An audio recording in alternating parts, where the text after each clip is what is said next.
This is why we must never consult fortune tellers.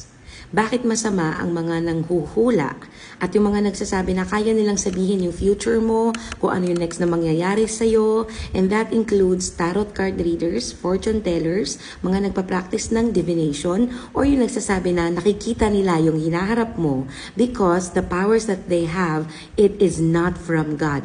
Sa Acts chapter 16, mababasa natin yung kwento ng isang babae na marunong manghula.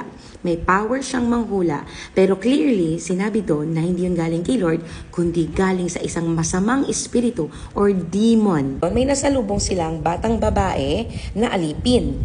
At sabi dito, sinasapian siya ng masamang espiritu na nagbibigay sa kanya ng powers na mahulaan ang future. So, ulitin ko po yun mga kapatid. This is directly from the Bible.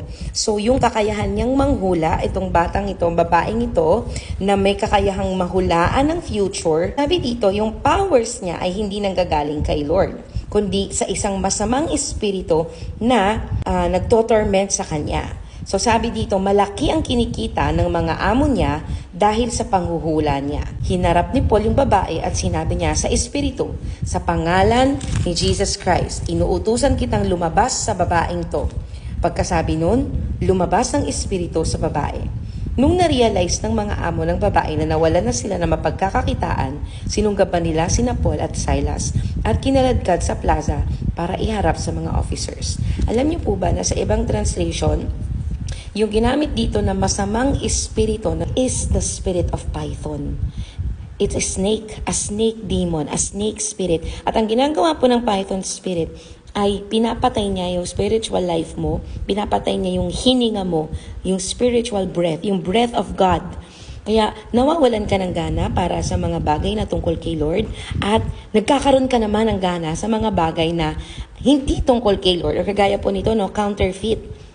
Hindi ka kay Lord nagdedepend at kumukuha ng power, pero yung mga masasamang espiritu na to ay may kakayahan din silang magbigay ng kapangyarihan mula sa kadiliman at palabasin na yun yung totoo. Hinahaluan nila ng truth, pero meron silang mga twisted lies o tinitwist nila yung ibang part ng truth at sasabihin nilang, nahulaan ko nga. So, dapat sa akin kayo maniwala. Kina-counterfeit, merong partly truth, pero hinahaluan nila siya ng twisted truth or lies. Pero alam nyo, walang pangalan ang mas makapangyarihan at mas hihigit pa sa pangalan ni Jesus. So ang ginawa po doon ni Paul and Silas, inutusan nila yung demonyo sa pangalan ni Jesus, lumayas ka sa katawan ng babaeng yan. Kasi alam nyo po, ginagamit tayong vessel ng mga evil spirits or demons para magawa nila yung agenda nila. Kasi kailangan nga nila ng katawan So kailangan palayasin nila Paul and Silas, the spirit of Python or the demon of Python dun sa babaeng yon para hindi na siya mahirapan. So imagine niyo, naaalipin siya para pagkakitaan siya ng mga amo niya.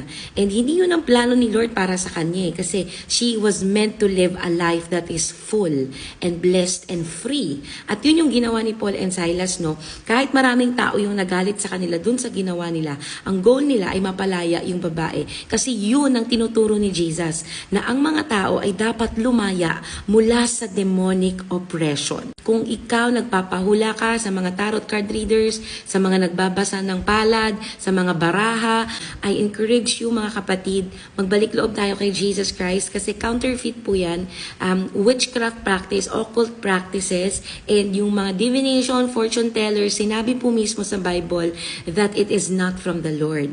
And it is considered, yun nga, an idol at pagtalikod kay Lord kasi sa halip na kay Lord ka magtiwala for your future, ay pinagkakatiwala mo sa mga nanghuhula na ang kanilang mga kapangyarihan ay kinukuha nila mula sa kadiliman. So, I hope magkaroon po tayo ng conviction. Kung nakapag-practice man tayo nito or nakapagpahula tayo sa kung saan man, sa Quiapo, sa mga nagsasabing kaya kanilang hulaan, pinabasa mo yung palad mo, nagpapatarot card reading ka, nagdedepende ka sa horoscope, or ano pa mga nagsasabi na kayang sabihin yung future mo, let us repent. I hope magkaroon po tayo ng conviction to confess and repent before the Lord of this sin And I pray that you too will be set free and delivered from the spirit of python. And so I pray, even right now, that if you are watching this at nako-convict ka sa ginagawa mong pagpapahula or pagdepende sa mga powers of darkness, at kung ikaw mismo yung nagpa-practice nito, na ikaw mismo yung nagpo-fortune telling, I am praying that the Lord will deliver you from this python spirit and that God will set you free from this oppressing and tormenting spirit. May the Lord breathe His life into you. May the Holy Spirit, may the anointing that breaks every yoke set you free from this slavery of the power of darkness, because only Jesus can give you a life that is full, blessed, and free.